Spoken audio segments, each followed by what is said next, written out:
followed suit with Kerry. Most Thai people are offended with Kerry's statements and believe that the U.S. is intervening in Thailand's domestic affairs. Thailand's conflict should be resolved by the Thai people. We, the network of Thais overseas, would like to urge the governments and politicians of the Western world to admit a simple fact, that an election does not necessarily equate a true democracy, nor offer a solution when corrupt politicians come back to power. Falsely using the term democracy to lure people to vote will only hurt them more. Let the Thai people reform their systems and their country in their own way. After all, nobody votes for the U.S. government to dictate other countries' actions. The U.S. and Thailand have been friends for more than 180 years. Please, we ask that you do not act in a way that will jeopardize our relationship. Let's respect each other's rights. The Thai people would like to trust the U.S. as a reliable and sincere friend who stands for what is right. Of course, we want the election, and we trust that our Royal Thai Army will arrange it. We will keep an eye on them. However, having an election without reform just to get the crooked and corrupt politicians back in power is not the right way for the Thai people or for anyone in any country.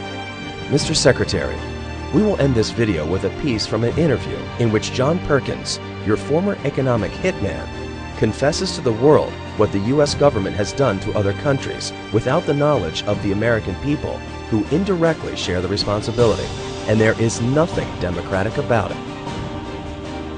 RT is catching up with John Perkins, economist, activist, and author. One of his best-selling books, Confessions of an Economic Hitman, has been translated into over 30 languages. It is an insider's account of the alleged exploitation of third world countries by the American government. Sir, thank you very much for sitting down with us. You have been an economic hitman for about 10 years. What exactly does that job entail?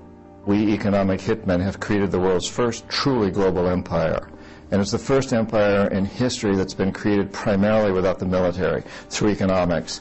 And we work many different ways, economic hitmen, but perhaps the most common is that we will identify a third world country that has resources our corporations covet, like oil, and then arrange a huge loan to that country from the World Bank or one of its sister organizations. But the money never actually goes to the country. Instead, it goes to our own corporations to build big infrastructure projects in that country, things like power plants and industrial parks and highways that benefit a few wealthy families in that country, as well as our own corporations, but don't help the majority of the people. The whole country is left holding this huge debt, and it's such a big debt that they can't repay it. So at some point, we economic hitmen go back to them and say, you can't pay your debt, so give us a pound of flesh, sell your oil real cheap to our oil companies, or vote with us on the next critical United Nations vote, or send troops in support of ours to someplace in the world, like Iraq.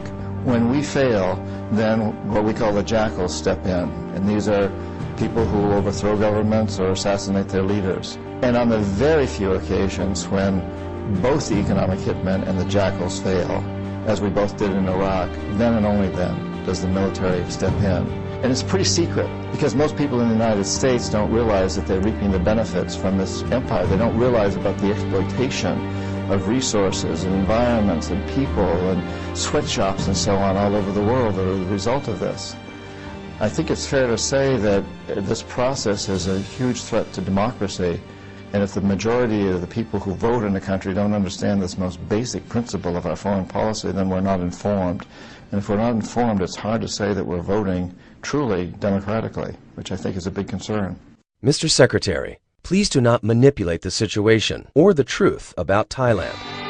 We will solve our problems by ourselves. Thailand needs reform before the next election. Thank you.